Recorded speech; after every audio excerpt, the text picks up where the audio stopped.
ya el compañero Raúl, y ellos y ellas han expuesto, a mi juicio, con mucha claridad, incluso con mucha crudeza, la extrema dificultad en la cual se desarrolla el trabajo sindical, al menos en la Unión General de Trabajadores. Aquí, en el País Vasco, pero también en cualquier otro confín de nuestra tierra.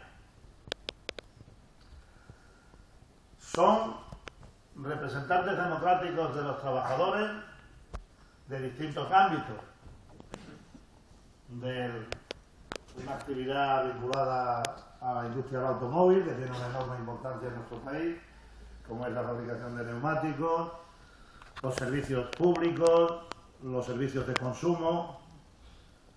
En todos los ámbitos hay, como decía y reitero, enormes dificultades, pero al mismo tiempo también os agradezco profundamente que hayáis enviado un mensaje de determinación y de compromiso con la Unión General de Trabajadores. Es decir, que no os arrugáis, que seguid, a pesar de dificultades que nosotros mismos ponemos a veces en nuestro propio camino, a pesar de esas dificultades, seguir defendiendo las banderas de la Unión General de Trabajadores. A su vez, estas intervenciones que están enraizadas en la verdad, en la realidad de lo que acontece en nuestro país, creo que son el mejor contrapunto respecto a las proclamas de que estamos avanzando en la recuperación de la economía, las metáforas botánicas de brotes verdes o de raíces vigorosas que no tienen ninguna correspondencia con la realidad. Y quiero dejar muy claro que la Unión General de Trabajadores, nuestra Comisión Ejecutiva Confederal, sí quiere apostar por la recuperación de la economía, evidentemente. Si no, seríamos torpes y seríamos profundamente insolidarios. Nosotros somos los primeros que queremos que nuestra sociedad avance por el sendero de la recuperación económica, por una razón más que evidente. Porque sí sabemos que de la mano de la recuperación económica pueden venir los remedios para el gravísimo paro que existe en nuestro país y pueden venir los remedios para el avance irrefrenable de la pobreza y de la desigualdad, que tiene una directísima relación con la caída del empleo, con la caída de la calidad del empleo, con la rebaja de los salarios y con el deterioro brutal de los servicios públicos. Nosotros queremos cambiar esa situación. Y queremos cambiarla porque la prioridad absoluta para nosotros es precisamente la mejora de las condiciones de vida y trabajo de las trabajadoras y de los trabajadores. Lo decía muy bien Raúl, la Unión General de Trabajadores no define su estrategia en relación con los intereses del propio sindicato, que son legítimos y que indudablemente podríamos y podemos tener en cuenta, pero eso no es el elemento sustancial.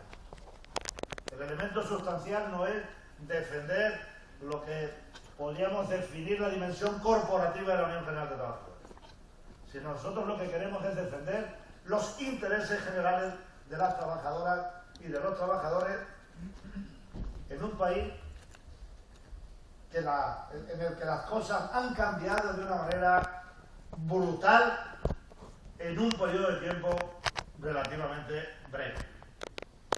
Incluso podríamos decir muy breve. País donde allá por el año 2007-2008 el montante de la deuda pública era de 8.000 euros por persona. En la actualidad esa cifra ya se remonta por encima de los 21.000 euros por persona. Un país que allá por el año 2007 tenía una cifra de paro de 1,8 millones de personas. El nivel de paro más bajo de la historia económica y democrática de nuestro país de los últimos 40 años. Y que ha visto cómo aumentaba el paro en más de 4.200.000 personas, llegando a 6 millones de trabajadoras y trabajadores en paro. Un país donde se ha producido un deterioro tremendo de los servicios públicos,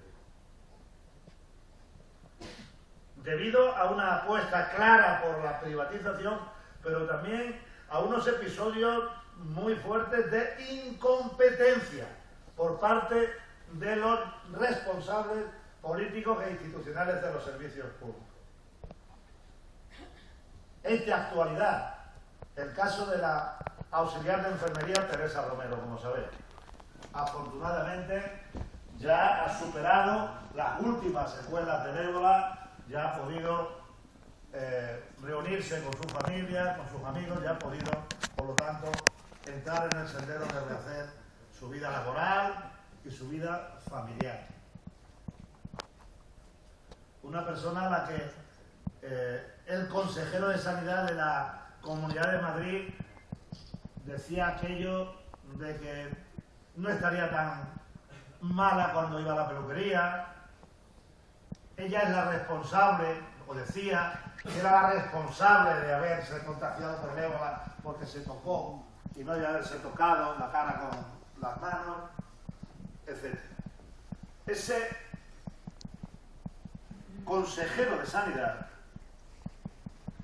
sucedió a otro consejero que se llamaba Laschetti, que intentó sacar adelante un proyecto de privatización de la sanidad pública en la Comunidad de Madrid. Y fracasó estrepitosamente. Se topó contra la movilización de las trabajadoras y los trabajadores y de la ciudadanía, y también se topó contra los tribunales. Un consejero que intentó poner en marcha el euro por receta. Y también tuvo que echar marcha atrás. Se tuvo que ir y lo sustituyó el señor Fernández, Javier Fernández, o Rodríguez, no recuerdo bien. Pero este Laschetti fue el que sucedió a un señor que se llamaba Güemes, que abandonó la consejería y se dedicó a trabajar con empresas privadas del sector sanitario a las que les habían dado contratos en la etapa de su gestión. Y el señor Güemes, a su vez, fue el que sucedió a Lamela. Tristemente famoso porque fue el consejero que protagonizó, junto con la presidenta de la Comunidad de Madrid, la agresión contra el anestesista Montes, contra el doctor Montes, no sé si recordáis. Por cierto, en aquella época empezó también en Madrid y luego se ha extendido como una mancha de aceite a lo largo y ancho de nuestra geografía la agresión y la persecución y la criminalización de las organizaciones sindicales, particularmente de nuestra organización. Yo lo recuerdo bien. Recuerdo unas imágenes de la señora Aguirre deambulando por un pasillo de un hospital y unas profesionales, porque eran prácticamente todas mujeres, algunas con la galleta de la Unión General de Trabajadores, y cuando pasa por allí y escucha las protestas denunciando la privatización y lo que estaba ocurriendo con el señor Montes, dice aquello, lo captó la cámara, de estos que son liberados, no sé yo lo que pensaba, aquello de se van a enterar. Han sido 10 años de incompetencia. Se han demostrado dos cosas en esos 10 años de debilitamiento o intentos de debilitamiento de la sanidad pública madrileña. La primera, que no es verdad aquello que se dice que hay que poner en la gestión de las instituciones públicas a los que tienen mucho dinero, porque así no tendrán avidez por trincar del erario público. Se ha demostrado que es absolutamente lo contrario. Y se ha demostrado que también es lo contrario a aquello que se dice, pongamos a la gente de derecha, que han estudiado en colegios de pago que han estudiado en universidades privadas están muy preparados y por lo tanto sacarán con gran eficiencia, a diferencia de un hijo de un trabajador o una trabajadora, la gestión de las instituciones públicas. Ambas mentiras, ambas falsedades se han derrumbado de manera estrepitosa en estos últimos tiempos, a costa del debilitamiento de los servicios públicos. En este país, hasta hace relativamente poco tiempo, éramos, por primera vez en nuestra historia, un país de acogida. 4, 5 millones de habitantes más. Personas que han venido de otras partes del mundo para labrarse un presente y un futuro en dignidad para ellos y para su familia. Y ahora hemos pasado, lo decía el compañero Raúl, a un país de nuevo de migración. El éxodo de la mayoría jóvenes de nuestro país, bien preparados. Un cambio radical. Hemos vuelto 40 años hacia atrás, con una diferencia. Y, si me permitís, yo puedo prácticamente hasta ejemplificarlo en mi propia familia. Allá por los años 60, un primo hermano mío, que tiene ahora ya más de 80 años, se tuvo que ir a Alemania. Era de aquel colectivo de personas que había en España a las que se las tildaba de desertores de la Arada. Una persona digna, muy trabajadora, inteligente, pero no había tenido ninguna oportunidad de acceder a un mínimo nivel de enseñanza. Y se tuvo que ir a Alemania a trabajar a una fábrica de amianto. Fue, evidentemente, sin saber alemán.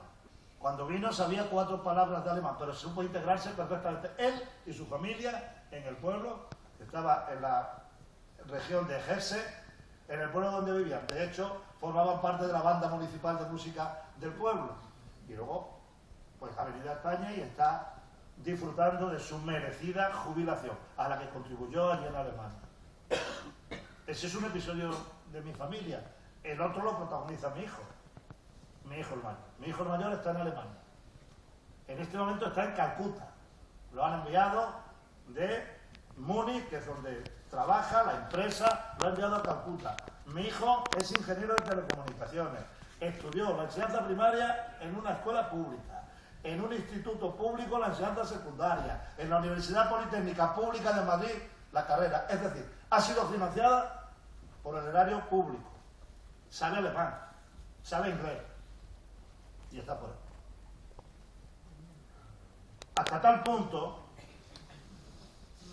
que el propio Banco de España reconoce que eso está debilitando las posibilidades de recuperación de la economía española.